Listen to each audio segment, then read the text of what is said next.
Salut tout le monde les gars, on se retrouve aujourd'hui pour une nouvelle vidéo débrief de cette deuxième demi-finale de Ligue des Champions.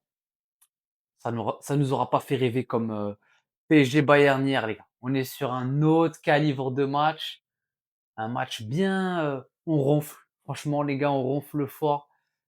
Bon, on va quand même débriefer le match. Ça reste une demi-finale Ligue des Champions, donc il y avait quand même un enjeu aujourd'hui. Aujourd'hui c'était au Metropolitano. Ah donc Arsenal à l'extérieur, qui on peut dire, aux premiers abords, s'en sort assez bien avec ce résultat un partout. Bon les gars, pour commencer un petit peu sur ce match, moi j'ai trouvé que c'est un match où, ouais, on avait 2 mi-temps, quoi. Une mi-temps, elle était pour Arsenal, la deuxième elle était pour l'Atlético. Si on est honnête les gars, première mi-temps, on voyait un Arsenal que moi j'ai bien aimé au milieu de terrain. Declan Rice, Zubimendi, ça combinait assez bien. Notamment le penalty, sur Gyökeres, bah, il survient d'une excellente combinaison, une récupération de balle de Declan Rice, qui combine bien, je pense, avec Zubimendi. Ça crée un très bon espace pour, notre ami Gyökeres, qui, ouais, se fait pousser dans le dos par, David Anko et il y a penalty les gars, il y a penalty tous les jours. Poussette, pas en arrière. Oui, Gyökeres, on sent qu'il attend le contact pour truc, mais les gars, il y a penalty tous les jours, Anko, tu sais, il lui enroule les 2 bras autour de lui, enfin, penalty les gars, 100. Très bien transformé d'ailleurs par, Gyökeres, super bien frappé, même si Oblak était allé du bon côté.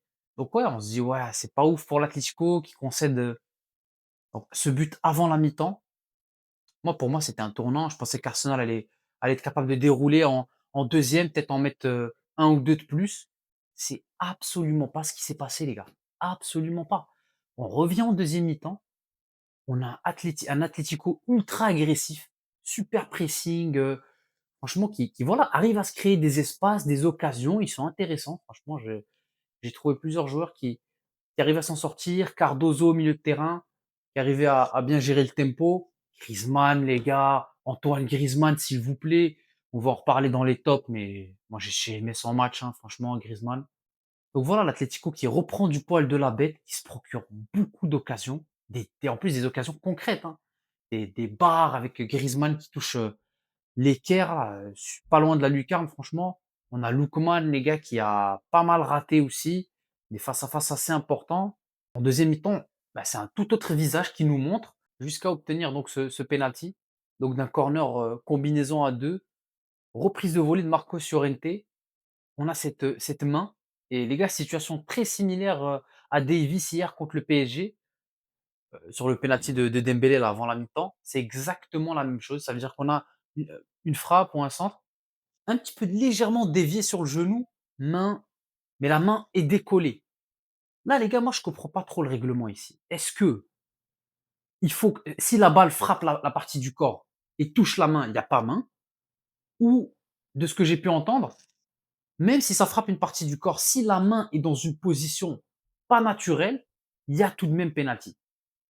J'ai l'impression que on a deux jurisprudences, donc que ce soit hier ou aujourd'hui, bah, on a deux situations un peu similaires et le penalty est sifflé. Parce que dans les deux cas, la main est pas naturelle et ça touche une partie du corps avant la main.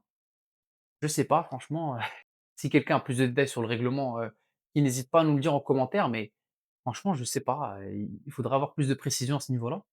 Bref, en tout cas, l'Atlético a ce penalty également, le transforme, ça fait un partout. Donc les gars, franchement, déjà vous sentez la gueule du match, quoi. Il y a un partout, 2 pénaltys, aucun but dans le jeu. Et moi, les gars, en deuxième mi-temps, j'ai envie de blâmer Arsenal. À un moment donné, Arsenal, les gars, c'est trop. Oui, la première mi-temps, franchement, j'ai bien aimé, il y avait des trucs. Mais deuxième mi-temps, les gars, c'est quoi cette merde? C'est quoi cette deuxième mi-temps dégueulasse? Moi, je suis désolé. Arsenal, les gars, je pense que c'est genre 2 frappes en deuxième mi-temps. Ou 2 ou 3 tirs, quoi, un truc comme ça. Et c'était vers la toute fin de match. Ils reviennent, les gars.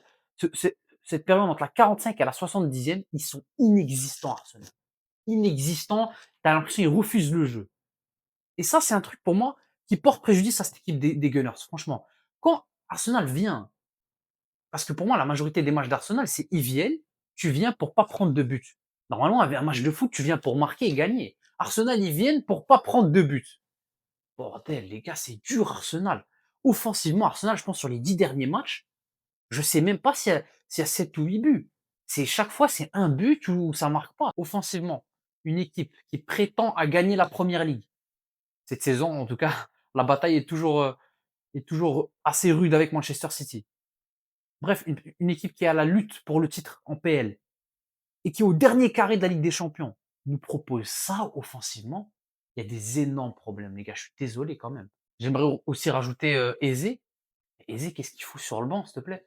Eze, c'est le seul joueur un peu dynamiteur, un peu créatif de cette équipe d'Arsenal qu'on a vu dans les derniers matchs. Qu'est-ce qu'il fout sur le banc?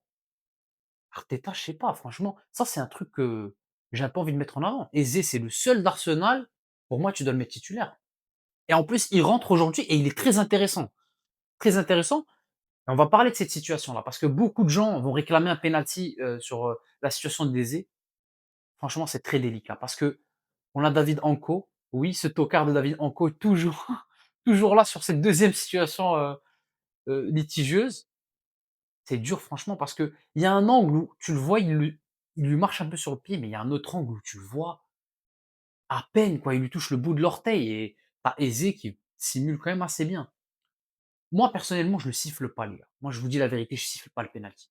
Il est hyper litigieux. Je trouve que tu peux me dire qu'il siffle comme il siffle pas, mais moi, je le siffle pas. Personnellement, c'est trop léger, c'est trop léger. Franchement, David Anko, ouais, vas-y, il intervient un peu en retard. C'est sûr qu'Eze touche la balle avant lui, mais c'est tellement léger. Pour ce que Eze après il a fait, il en rajoute quand même pas mal. Moi, je mets pas le penalty, franchement. Donc ouais, ça fait 1-1 et les deux équipes qui essayent jusqu'à la fin. On a eu 7 minutes de temps additionnel quand même assez énorme, mais ouais, c'est vieux match les gars. Franchement, on va pas se mentir, vieux match. On va voir à l'Emirates qui va le faire. Je pense qu'Arsenal en prennent quand même, c'est eux qui font la belle opération parce que voilà, tu récupères ce un partout dans un stade pas facile, mais c'est nul quoi. Pour ce qui est des tops et des flops rapidement, mes tops, moi j'ai envie de mettre en avant Antoine Griezmann aujourd'hui, il a été top. J'ai adoré son match. En tant que numéro 10, les gars, il est trop, trop fort. Dans cette position d'électron libre, il était partout. Il t'apporte du liant, toujours, tu sais, à venir être cette troisième solution. Quand il y a un peu trop de pression sur ses coéquipiers, il vient, il donne la solution. Il se retourne, il trouve des belles passes tout le temps, des belles ouvertures. Non, il est ultra intéressant, franchement, Griezmann. Surtout en deuxième mi-temps, il y a beaucoup d'occasions qui venaient de sa part. Un autre top que j'ai envie de mettre en avant, bah, Declan Rice, plutôt côté Arsenal que j'ai bien aimé. Declan Rice, de toute façon, les gars, c'est jamais nul, nul, quoi. C'est le joueur, il est pas exceptionnel, il est pas flashy, mais c'est un joueur qui va te faire un boulot monstre au milieu de terrain, qui va t'apporter du volume de jeu, de l'intensité. Aujourd'hui, il a fait, je trouve qu'il a fait son boulot au milieu de terrain, honnêtement.